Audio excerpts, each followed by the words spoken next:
예, 이사야 28장 23절부터 29절. 제가 가진 성경은 구약 999페이지입니다. 23절부터 제가 한번 읽어보겠습니다. 너희는 귀를 기울여 내 목소리를 들으라. 자세히 내 말을 들으라. 파종하려고 가는 자가 어찌 쉬지 않고 갈기만 하겠느냐. 자기 땅을 개간하며 고르게만 하겠느냐. 지면을 이미 평평히 하였으면 소회향을 뿌리며 대회향을 뿌리며 소맥을 줄줄이 심으며 대맥을 정한 곳에 심으며 기리를 그 가에 심지 아니하겠느냐. 이는 그의 하나님이 그에게 적당한 방법을 보이사 가르치셨음이며 소회향은 도리깨로 떨지 아니하며 대회향에는 수레바퀴를 굴리지 아니하고 소회향은 작대기로 떨고 대회향은 막대기로 떨며 곡식은 부수는가 아니라 늘 떨기만 하지 아니하고 그것에 수레바퀴를 굴리고 그것을 말굽으로 밟게 할지라도 부수지는 아니하나니 이도 만군의 여호와께로부터 난 것이라. 그의 경영은 기묘하며 지혜는 광대하니라. 아멘. 예, 이 이사야 말씀은 이제 제가 지난번에 잠시 말씀드렸는데, 이제 유다, 이제 북쪽 이스라엘은 이제 아수르에게 곧 임박하게 멸망하고 또 중간에 멸망을 합니다. 그 다음에 이제 남쪽 유다에 대해서 앞으로 올 일에 대해서 이제 이사야가 쭉 하나님 계시를 받아서 썼던 그 예언서입니다. 그래서 이 이사야서는 이제 쭉 정리해서 보면 39장까지는 아수르의 침략에 대해서 계속해서 경고하고 이제 또 회복을 약속하시고 40장부터는 이제 바벨론에 대해서 또 경고하시고 그 다음에는 이제 회복의 역사를 고레스 왕을 세워서 이 이스라엘 백성을 돌아오게 하겠다 이렇게 약속을 주시면서 오실 종에 대해서 계속해서 이야기하고 있습니다. 오실 메시아에 대해서. 그래서 그냥 이사야를 읽을 때는 이분이 고레스를 이야기하는 건가 종을 이야기하는 건가 좀 잘 모를 수가 있어요. 그런데 이제 사실 우리가 성경의 역사를 딱 알면은 이사야 그냥 잘 읽히게 되어 있어요. 하나님께서 역사하시는 한 법칙을 한번 보십시오. 하나님께서 이제 모세를 통해서 이스라엘 백성을 이제 애굽에서 건져내십니다. 그래서 이제 가나안 땅에 이제 심어 놓아요. 그런데 이 이스라엘 백성이 육체로는 안 된단 말이에요. 그래서 하나님께서 율법을 주시면서 그들로 하여금 자기를 내려놓게 이제 일단 율법을 주시면서 이제 징계에 대해서 규정을 하고 있어요. 그런 다음에 이제 결국 못 지키니까 바벨론으로 이제 포로로 보냅니다. 포로로 보내고 나서는 이제 모세가 아니라 그 제3의 그 왕인 고레스 왕을 통해서 이 바벨론에 갔던 포로들을 이제 예루살렘으로 회복을 시켜버려요. 그래서 분명히 하나님은 이스라엘만 택한 줄 알았는데 처음에는 모세를 통해 역사하시다가 그 다음에 아니 이방인 왕인 그 고레스 왕을 통해서 또 이스라엘을 회복시키네. 정말 하나님은 천지를 주관하시고 꼭 이스라엘만 택한 게 아니었구나 하는 걸 하나 한번 느끼게 돼요.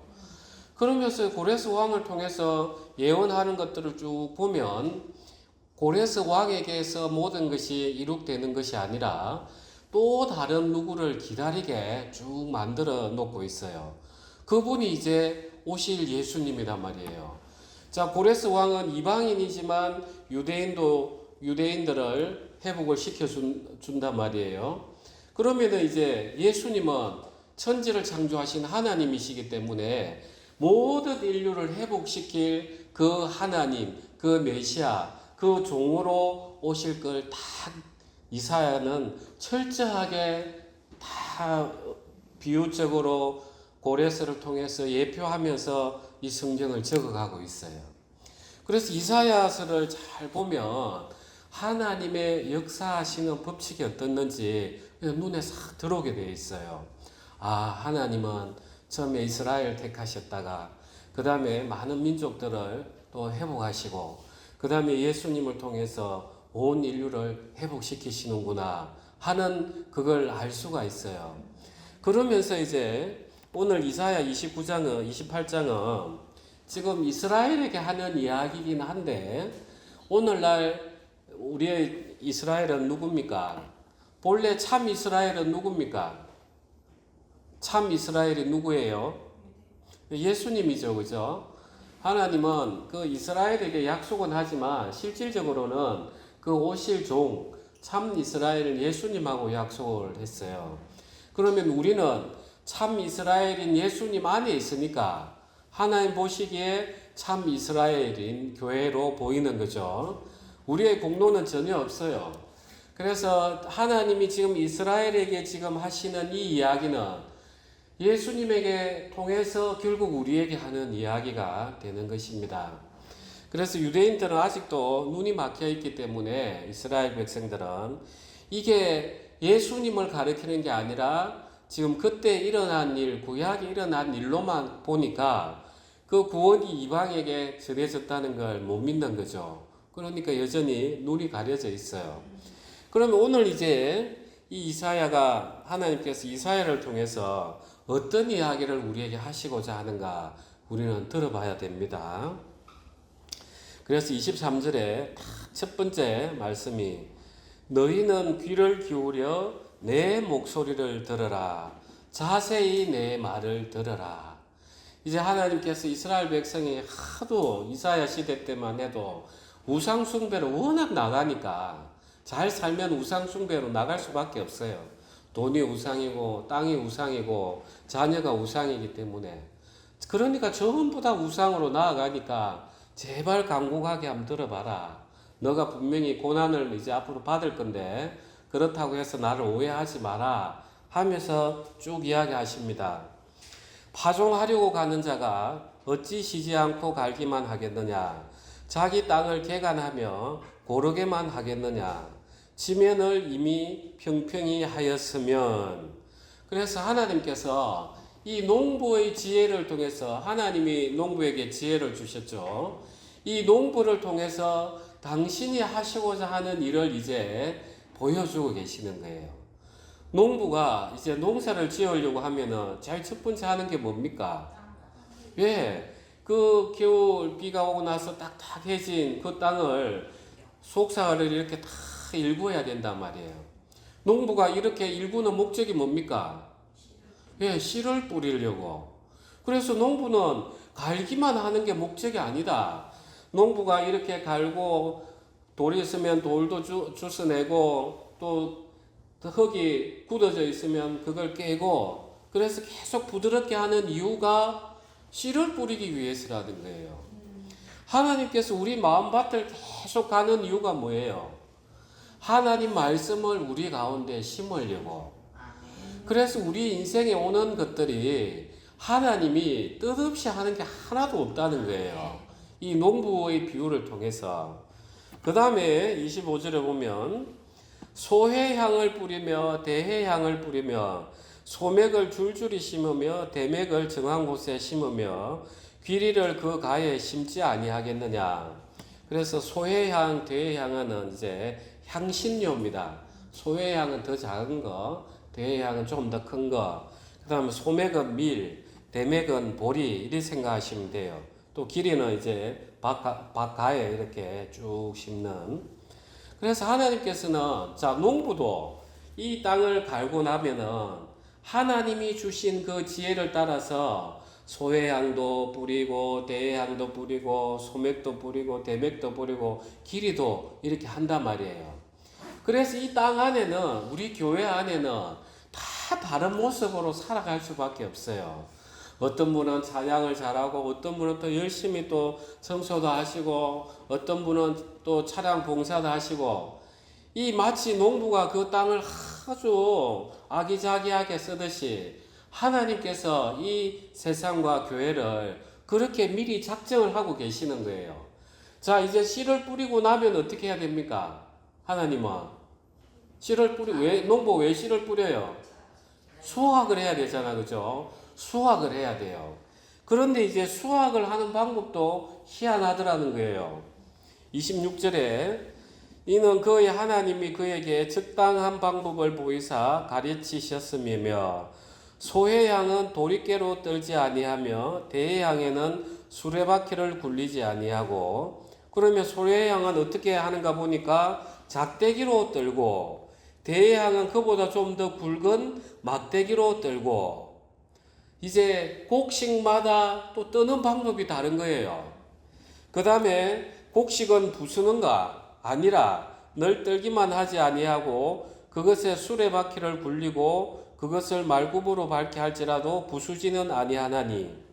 그래서 우리가 저 어릴 때 기억나요? 연자 맷돌이라 하죠. 소 이렇게 뒤에 멍에 해가지고 그 벼 이렇게 하면 주르륵 탈고 가고 하는 것들. 저는 시골에 자라서 이제 저는 봤죠. 그것들을 잘 모르는 사람 보면은 애써 농사 지어가지고 저 왜 다 부숴가지고 가루로 만들지 생각할 수 있는데, 그렇게 해야 껍질이 벗겨지는 거예요. 그러니까 곡식의 종류에 따라서 수확하는 방법이 다 다르더라는 거예요. 그래서 우리 인생에 오는 고난은 사람 따라 다 달라요. 어떤 분은 작대기만 살 갖다 대도 주님 저 잘못했습니다 하고 회개의 열매가 확 나오는 사람이 있고, 어떤 사람은 절구통에 내가 빡빡 찧어도 아버지 내가 뭐 잘못했습니까? 이렇게 미련한 사람이 있더라는 거예요. 이해되십니까? 네. 그래서 하나님은 우리 인생에 주시는 고난이 뜻없이 오는 게 없고 더 과하게 오는 것도 없고 그 사람에 딱 맞게 온다는 거예요.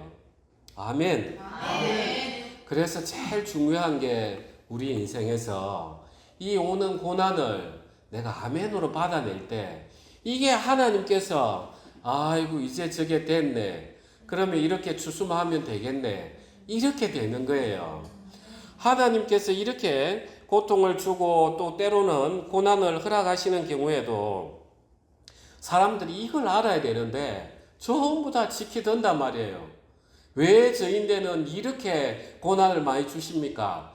그 지키드는 거 보면은 아는 거예요. 고난을 많이 받을만 하죠. 예. 그런 거예요. 사람 따라 진짜 하나님은 우리 인생을 너무 잘 아시는 거예요. 그래서 여기 회개해야 될 분 많죠? 늘 지키더라. 늘.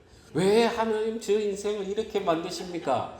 그 마음 안에는 아직도 그대로 그 탈곡해야 될, 하나님이 일해야 될 게 진짜 많은 거예요.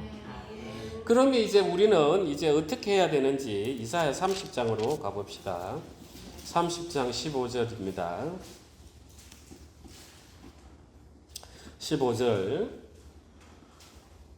주 여호와 이스라엘의 거룩하시니가 이같이 말씀하시되 너희가 돌이켜 조용히 있어야 구원을 얻을 것이요 잠잠하고 신뢰하여야 힘을 얻을 것이거늘 너희가 원하지 아니하고.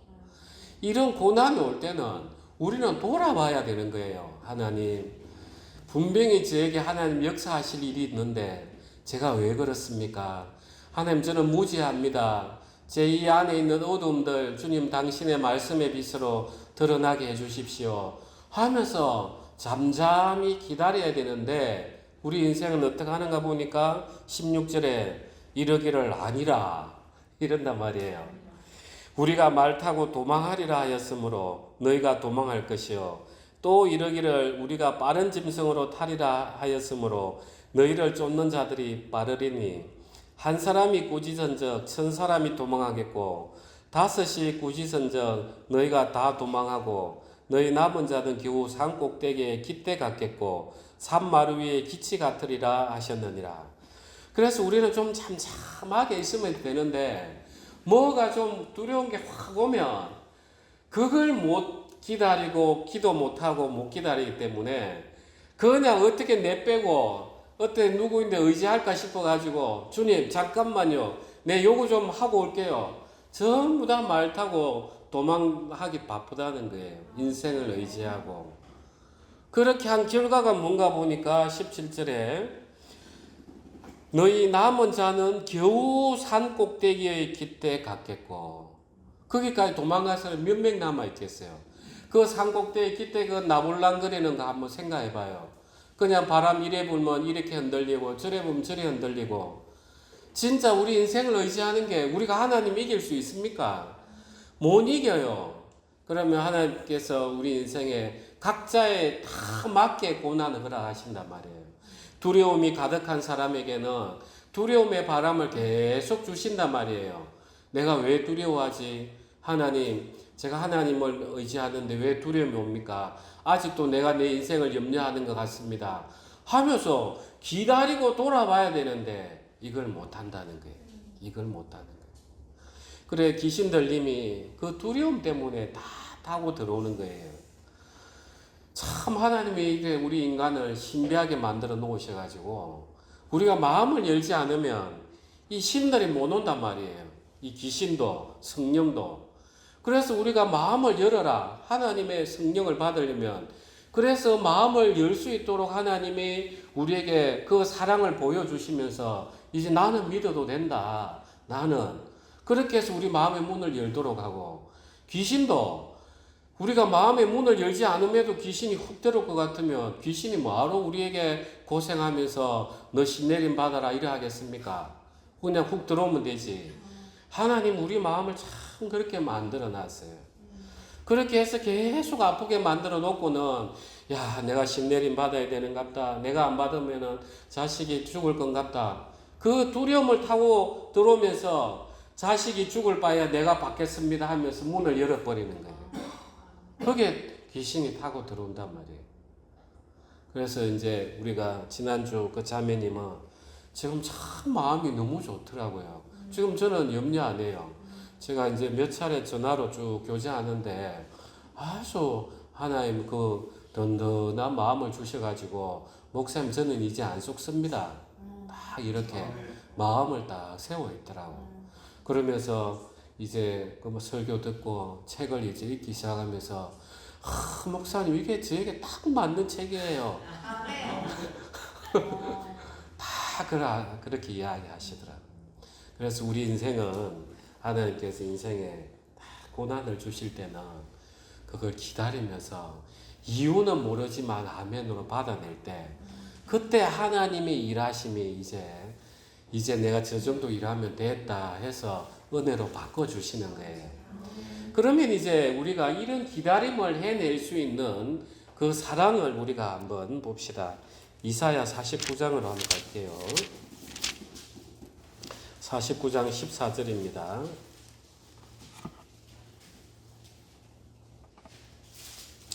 49장 14절부터 16절 이는 우리가 좀 더 같이 합독하겠습니다. 14절부터 같이 읽겠습니다. 오직 시온이 이르기를 여호와께서 나를 버리시면 주께서 나를 잊으셨다 하였거니와 여인이 어찌 그 젖먹는 자식을 잊겠으며 자기 태어서 난 아들을 긍휼히 여기지 않겠느냐. 그들은 혹시 잊을지라도 나는 너를 잊지 아니할 것이라. 내가 너를 손바닥에 새겼고 너의 성벽이 항상 내 앞에 있나니. 예. 우리는 하나님의 이 사랑을 기다려야 돼요. 이 사랑을 믿어야 돼요. 그리고 그 사랑이 실체로 오신 분이 누굽니까? 예수님이에요. 그래서 저는 진짜 성경을 계속 읽으면 읽을수록 그냥 하나님의 사랑이 계속해서 녹아하는 거예요. 왜 이걸 못 믿나? 이 말씀이 바로 진리인데 진짜 마음의 문만 열리면 성경 해석이 필요 없습니다. 이게 그대로 들어오면서 하나님 이걸 원하시는구나. 하나님 정말 이걸 기뻐하시는구나. 그래 나도 내 인생을 이렇게 했는데 하나님이 나에게 가장 맞는 방법으로 나에게 일을 하고 계시는구나. 이게 바로 하나님의 사랑의 표현이구나. 내가 이러지 않았으면 내가 어떻게 하나님을 만났으랴. 주님 감사합니다. 내 인생에 오는 이 어려움조차도 주님 저에게 가장 합당하고 저에게 가장 알맞은 열매를 맺게 하시려는 하나님의 크신 사랑이시군요 하면서 우리는 아멘으로 나아가야 되는데 늘 우리는 말 타고 빨리 내 방법으로 가게 너무 빠르다는 거예요. 저는 그래서 우리 형제자매님들에게 진짜 안타까운 마음이 있는 거예요. 그 한 번만 그 길을 걸어보면, 옛날에 이런 이야기가 있어요.